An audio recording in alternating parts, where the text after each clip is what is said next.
Je vous salue, je vous souhaite un très bon après-midi. J'ai eu à donner un enseignement sur la Jérusalem céleste, c'est-à-dire la Jérusalem d'en haut. Et Paul en parle dans ses écrits, notamment aux Galates, mais aussi il parle de la Jérusalem d'en bas. Il parle de la Jérusalem d'en bas. La Jérusalem terrestre. Et qu'est-ce qu'il dit de la Jérusalem terrestre? Il dit que c'est une mère qui est en exil avec ses enfants. Qui est en exil avec ses enfants. Pourquoi? Parce que elle et ses enfants souffrent. Elle et ses enfants sont dans des difficultés, dans des larmes. Sa situation est différente de la Jérusalem céleste, qui est dans le bonheur, qui est parée comme une fiancée pour le Seigneur. Alors que la Jérusalem terrestre est comme dans l'esclavage. Elle est dans l'esclavage avec ses enfants. Ah oui, c'est ce qu'il faut comprendre. Elle est dans l'esclavage avec ses enfants. Et elle est soumise à la loi. Elle et ses enfants. Qu'est-ce qu'il faut comprendre par là? D'ailleurs, moi je le dis, quand on parle de l'arbre de la connaissance du bien et du mal, les gens croient que, ils oublient que c'est symbolique. Ils pensent qu'il s'agit d'un arbre quelque part. Non, non, non. C'est symbolique. Par exemple, l'arbre de vie, c'est la personne de Jésus-Christ. Mais l'arbre de la connaissance du bien et du mal, c'est quoi? C'est notre vie sur terre ici. Sur la terre où nous sommes. Où nous n'avons pas à proprement parler le bonheur. Parce que nous souffrons de quelque manière que ce soit. Nous tombons malades. Et nous perdons des choses. On est confronté aux difficultés, à la guerre, à la maladie, au massacre, aux mensonges, à la méchanceté, aux forces ténébreuses. C'est ça la situation de la Jérusalem terrestre et de ses enfants. Mais surtout, on est confronté au péché qui nous coupe de la source divine. C'est ça la Jérusalem terrestre et ses enfants. Et alors nous sommes soumis à quoi? Nous sommes soumis à la loi. Alors que dans la Jérusalem céleste, c'est la grâce du Seigneur qui nous épargne tout et qui nous donne le bonheur dans la plénitude. Mais la Jérusalem terrestre avec la loi c'est quoi? Mais la loi condamne.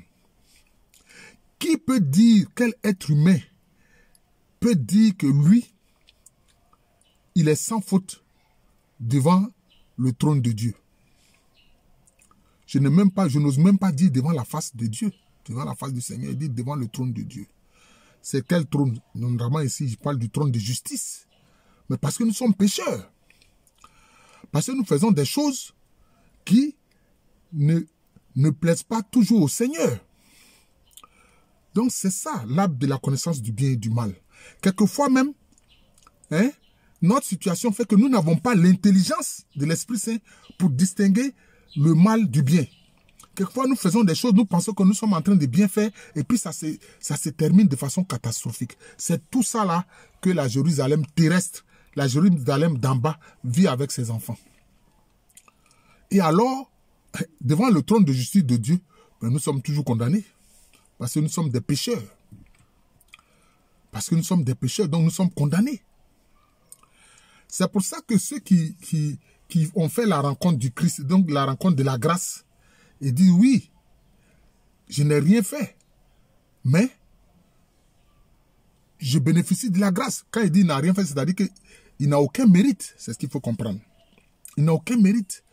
Parce que ce que nous méritons, c'est la condamnation. Mais il faut dire que la Jérusalem terrestre est une autre face de sa sœur, la Jérusalem céleste.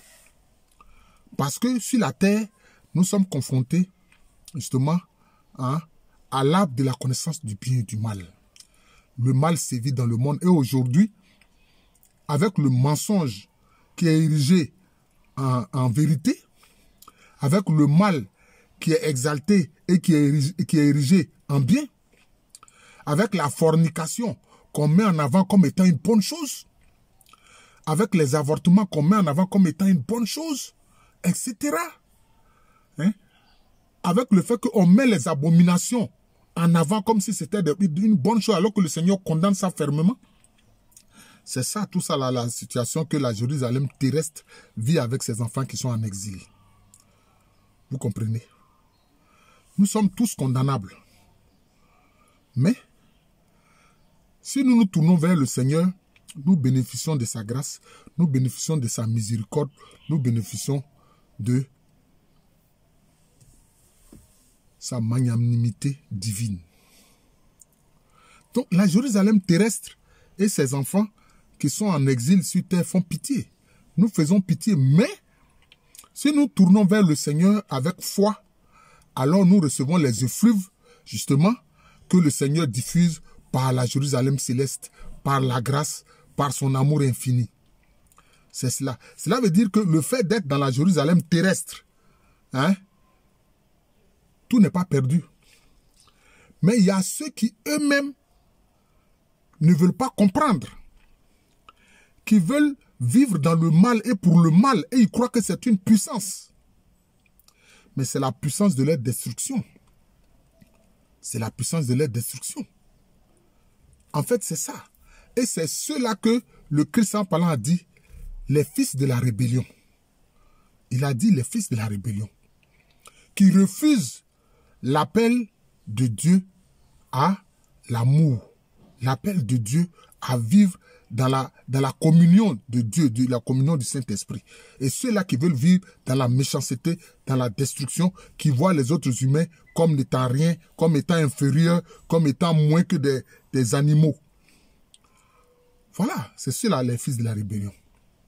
Mais, il y a quand même les fils de la Jérusalem terrestre qui, parce que ils se tournent vers le Seigneur et qui croient en lui et qui espèrent de tout leur cœur en sa miséricorde, mais alors ils bénéficient de cette miséricorde-là. Alors ils reçoivent les effluves. Hein? C'est comme des gens qui sont des prisonniers quelque part, mais il y a certains qui reçoivent de la bonne eau vive et qui reçoivent de la bonne nourriture, alors que d'autres n'en ont pas. Et moi, je suis d'accord avec nos ancêtres kémites, c'est-à-dire de l'Égypte antique, qui disent quoi? Que ces fils de la rébellion, là, quand ils meurent, l'endroit où ils vont, là, ils se nourrissent de leurs propres excréments. Et c'est vrai, ils se nourrissent de leurs propres excréments, parce qu'ils ne reçoivent pas les nourritures de vie, ils ne reçoivent pas l'eau de vie, ils se nourrissent de leurs propres déjections. Voilà, ils se nourrissent de leurs propres déjections. Voilà, donc voilà la situation de la Jérusalem terrestre que j'ai voulu montrer. Voilà, c'est une réalité, la Jérusalem terrestre. La vie sur notre terre ici, c'est la Jérusalem terrestre. C'est la Jérusalem en exil. Mais elle crie, comme dans des douleurs d'enfantement, parce qu'elle espère un jour que elle et puis ses enfants vont entrer dans la béatitude comme la Jérusalem céleste, sa sœur jumelle. C'est comme ça. C'est pour ça qu'on parle de la terre des vivants. Voilà. Ceux qui sont sauvés, ils marchent sur la terre des vivants. Nos frères qui sont les bouddhistes diraient la terre pure, qu'ils appellent Shambhala. Donc c'est ça. Mais ici, cette terre-là, où nous sommes, c'est pour ça que la Vierge Marie a dit à Bernadette Soubirous, à qui elle est apparue, où elle a révélé que c'est elle, l'Immaculée Conception. Elle a dit, mais ma fille, je ne te promets pas le bonheur sur cette terre. Si cette terre où tu es là, je ne te promets pas le bonheur. Mais quand tu quitteras la terre, alors tu sauras ce qu'est le vrai bonheur que Dieu promet et que Dieu donne à ceux qui ont la foi. Voilà.